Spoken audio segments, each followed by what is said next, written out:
자, 이제 구속영장이 청구가 됐는데 이재명 대표 이제 이 대장동 의혹과 관련해서 검찰은 좀 가장 중하게 보고 있는 건 이해충돌 방지법 위반도 있지만 배임 혐의 뭐 이걸 좀 크게 보고 있는 것 같아요. 자, 이재명 대표는 그동안 이 대장동 사업과 관련해서 이렇게 자평을 해왔죠. 한번 들어보시죠.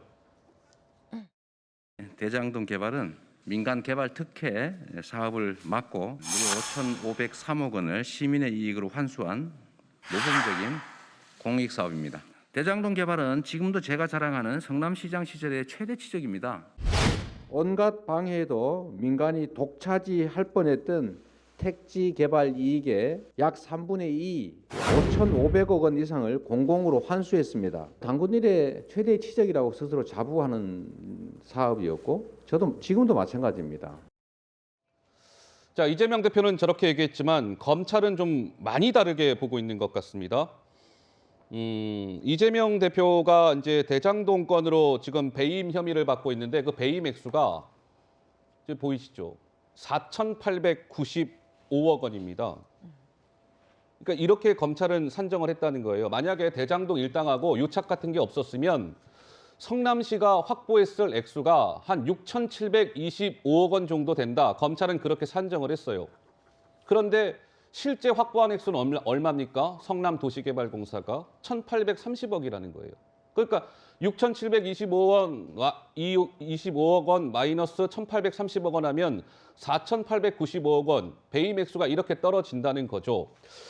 그래서 지금 총 이익이 대장동 사업에서 9,607억 원 정도가 나왔는데 그 가운데의 70% 6,722억 원을 성남시가 가져왔어야 되는데 왜 1,830억 원밖에 가져오지 못했느냐? 왜 5천억 원 가까운 저 4,895억 원이나 되는 어마어마한 돈의 손해를 성남시가 입게끔 했느냐? 이건 이재명 대표의 배임 혐의가 명확하다. 이게 검찰의 주장인 것 같은데 박원석 의원님은 좀 동의가 되세요? 저런 좀 산정 기준이나 이런 거?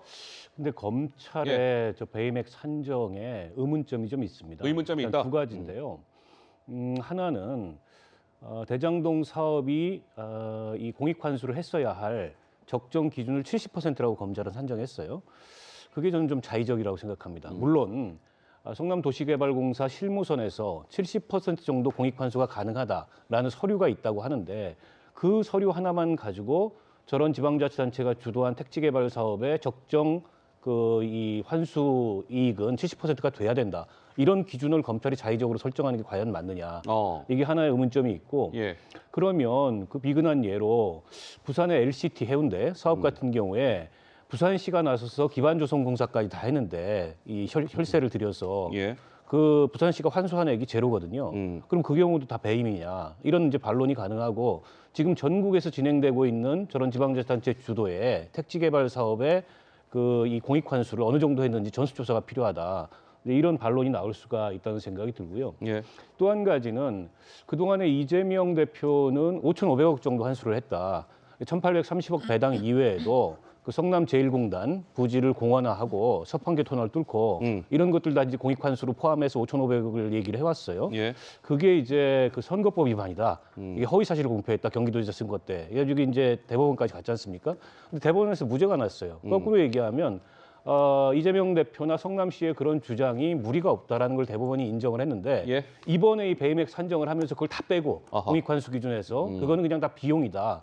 이것 또한 굉장히 자의적으로 검찰이 결정한 것이기 때문에 배임액 산정에 허점이 많아요. 근데 배임죄라는 거는 그 무죄 판결률도 굉장히 높고 배임액만 잘못 산정해도 이게 무죄가 나오거나 영장이 기각되는 경우들이 높거든요. 예. 그래서 굉장히 다퉈볼 만한 소지가 큰 그런 요소라고 생각을 하고 예. 한 가지만 더 말씀드리면 앞서 검찰총장께서 인적 물적 증거가 충분히 확보하고 있다. 예. 그렇게 얘기를 하면 오히려 구속영장 신청의 필요성이 떨어지는 거죠. 인멸할 증거가 별로 없다 이런 얘기를 하신 거나 마찬가지 아닙니까? 도주의 우려는 당연히 없는 거고 그럼에도 불구하고 이렇게 구속영장을 청구한 건 검찰이 이 제1야당 대표라는 걸 감안을 했을 때 좀 신중하지 못했던 거 아니냐. 예. 오히려 너무 정치적인 거 아니냐. 이런 반론도 가능하다고 봅니다. 정미경 의원께서는 어떻게 보세요?